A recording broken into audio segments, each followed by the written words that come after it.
السلام علیکم Pakistan AR information میں ایک بار پھر تمام دوستوں کو خوش آمدید۔ دورہ نیوزی لینڈ کے لیے جب پاکستان کرکٹ ٹیم کے اسکواڈ کا اعلان ہوا تو محمد عامر کو اس میں شامل نہیں کیا گیا تھا۔ شائقین کرکٹر حیران ہے کہ آخر کیا وجہ ہے کہ محمد عامر کو اس اہم دورے کے لیے قومی اسکواڈ میں شامل نہیں کیا ہے، جس پر بعد ازاں مصباح الحق نے اپنا فیصلہ بھی سنایا تھا آخر کس وجہ سے محمد عامر کو قومی اسکواڈ میں شامل نہیں کیا، مگر اب محمد عامر بھی میدان میں آ گئے ہیں اور انہوں نے بتا دیا اور دورہ نیوزی لینڈ کے لیے قومی اسکواڈ میں شامل نہ ہونے پر محمد عامر بھی برس پڑے ہیں۔ ویڈیو کی تفصیل میں جانے سے پہلے اس ویڈیو کو لائک کریں اور کمنٹ سیکشن میں آپ بھائی اتنا ضرور بتا دیں کہ دورہ نیوزی لینڈ کے لیے پاکستان کرکٹ ٹیم کو محمد عامر جیسے باؤلر کی ضرورت ہے یا نہیں۔ اس حوالے سے کمنٹ سیکشن آپ کے کمنٹس کا منتظر رہے گا۔ محمد عامر نے تنقید کا رخ مصباح الحق کی جانب موڑ دیا۔ ٹویٹر پر صحافی شعیب جٹ نے لکھا کہ T20 ورلڈ کپ سر پر ہے، دورہ نیوزی لینڈ میں پاکستان کو T20 میچز بھی کھیلنا ہے۔ فہیم اشرف، وہاب ریاض، سہیل خان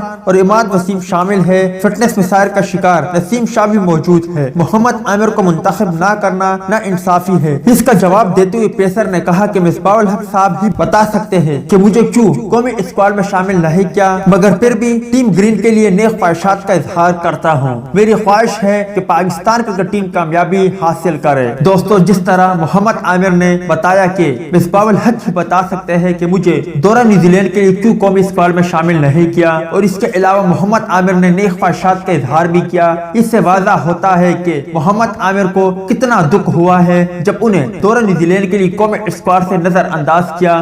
امید ہے دوستوں کہ آج کی ویڈیو بھی آپ کو پسند آئی ہوگی۔ ٹیک کیئر، بائے بائے، اللہ حافظ۔